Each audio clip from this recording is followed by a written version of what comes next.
वंदे मातरम। दोस्तों, आज की ये कहानी आपके काम करने के अंदाज को ही बदल देगी।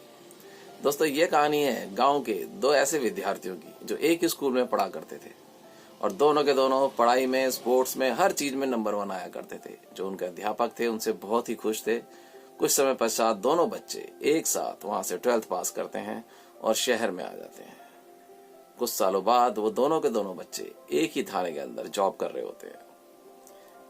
एक उनमें इंस्पेक्टर बन चुका होता है और एक हवलदार।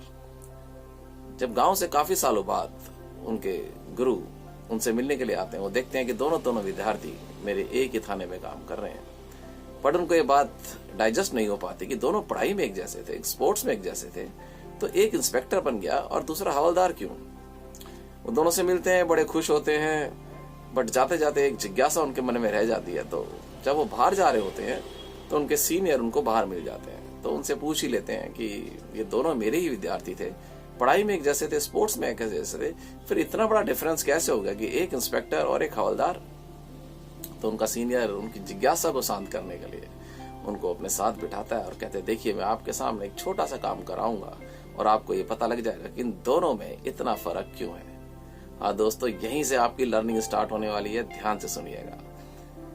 जो उन दोनों का सीनियर होता है वो शाम को बुलाते हैं और शाम से बोलते हैं, शाम आप एक काम कीजिए, यहाँ से 5 किलोमीटर की दूरी पे एक कुम्हार कुछ बर्तन तैयार कर रहा है मिट्टी के।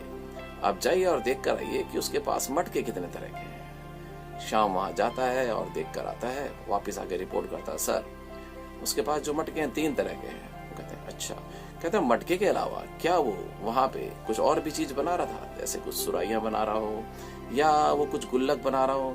तो कहता है सर मैंने इस चीज का तो ध्यान नहीं दिया। तो कहता है कोई बात नहीं, एक बार फिर देख कर आओ। शाम दोबारा जाता है और वो देख कर आता है, हाँ वो सुराय भी बना रहा होता है और कुछ वहां पे दिए भी बना रहा होता है, गुल्लक भी बना रहा होता है। वो वापिस आता है और अपने सीनियर को बताता है, सर वो वहां पे सुराय भी बना रहा है, दिए भी बना रहा है और गुल्लक भी बना रहा है। उनका सीनियर फिर पूछता है उससे, अच्छा आपने जब वहां पर गए तो उनके आसपास आपको एक पनवाड़ी मिला जो पान बना रहा है? उन्होंने कहा हाँ सर, रास्ते में एक पनवाड़ी तो था। कहता उसकी दुकान का नाम क्या है? यार मुझे नाम याद नहीं आ रहा।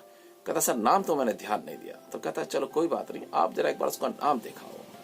वो फिर जाता है शाम और देख कर आता है पनवाड़ी का नाम देखता है, चौरसिया पान भंडार। वो कहता है ठीक है जी। वो वापिस आते हैं और फिर बताते हैं, सर जो पान की दुकान है उसके ऊपर लिखा है चौरसिया पान भंडार। तो इस तरीके से जितनी भी बार उनसे पूछा जाता है वो जाते हैं और बहुत अच्छे से जो भी वो पूछते हैं उसका आंसर आके अपने सीनियर को देते हैं। अब बारी आती है राम की। तो वो राम को बुलाते हैं, कहते राम रदी के 5 किलोमीटर की दूरी पे एक कुम्हार कुछ बर्तन तैयार कर रहा है, जाके देख कर आओ कैसे कैसे बर्तन बना रहा है। राम जाते हैं और नजर मार के आते हैं, वो देखते हैं वो जो कुछ भी बना रहे हैं और वापिस आते हैं। अब यही सवाल राम से किया जाता है, राम ये बताओ कैसे कैसे बर्तन बना रहे हैं? तो राम बताता है, सर वो सुराई बना रहे हैं और गुल्लक बना रहे हैं और दिए बना रहे हैं।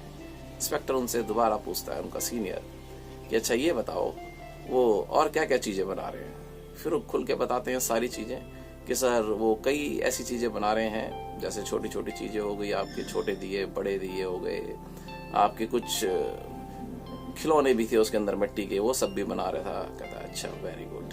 फिर वो उनसे पूछते हैं, अच्छा ये बताओ रास्ते में आपने कोई पान की दुकान देखी थी? कि नहीं, हाँ सर पान की दुकान तो देखी थी। क्या नाम था उस पान की दुकान का? वो बताते चौरसिया पान भंडार। कहते हैं अच्छा वो जो पान बना रहा था व्यक्ति वो दिखने में कैसा था? कहना सर बहुत हट्टा कट्टा था। और फिर उनसे फिर सवाल किया जाता है, अच्छा ये बताओ क्या उसकी मूछें थी या नहीं थी? तो थोड़ा सा ध्यान लगाते हैं और कहते हैं हाँ सर उसकी मूछें थी। फिर उनसे सवाल किया जाता है, अच्छा ये बताओ थाने तक पहुंचने से पहले पहले रास्ते में क्या आपको कोई दूध वाला मिला था? कहता हाँ सर एक दूध वाला मिला था। अच्छा ये बताओ कि उसकी साइकिल पे दूध की कितनी टंकियां थी? वो थोड़ा सा ध्यान लगाते हैं और कहते हैं सर 2 टंकियां थी। तो उसके बाद कहते हैं राम आप जाओ। फिर उसके बाद वो उनके जो अध्यापक होते हैं उनको बताते हैं, देखिए सर दोनों में एक ही फर्क है कि एक काम के लिए शाम को ही भेजता हूँ, एक काम के लिए राम को ही भेजता हूँ। शाम एक बारी में उतना ही काम करके आता है जितना उसको बोला जाता है, और राम का दिमाग इतना अच्छा है कि सर जिस काम को करके आता है उसके अलावा भी उसके रास्ते में क्या क्या घटा होता है, वहां पर क्या क्या हुआ होता है, उसको सारी चीज ऑब्जर्व रहती है। इसकी ऑब्जर्वेशन पावर बहुत ही स्ट्रांग है। इसी वजह से कई घटनाओं के अंदर जब इसको भेजा गया तो इसकी यही सूझबूझ इसको आगे ले गई। तो दोस्तों, काम कुछ भी हो जीवन के अंदर, आपको ये पता रहना चाहिए कि आपको उस काम के अंदर सिर्फ काम ही नहीं करना है, अपने आप को प्रूव भी करना है। खुद को जब बेहतर बनाओगे तभी बेहतर कहलाओगे। तो दोस्तों, ऐसी ही स्टोरियां मैं आपसे शेयर करता रहूंगा ताकि आपके जीवन के अंदर एक सकारात्मक परिवर्तन आए, जिससे आपकी अपनी पहचान बन सके। तो दोस्तों, नमस्कार, जय हिंद, थैंक यू, वंदे मातरम।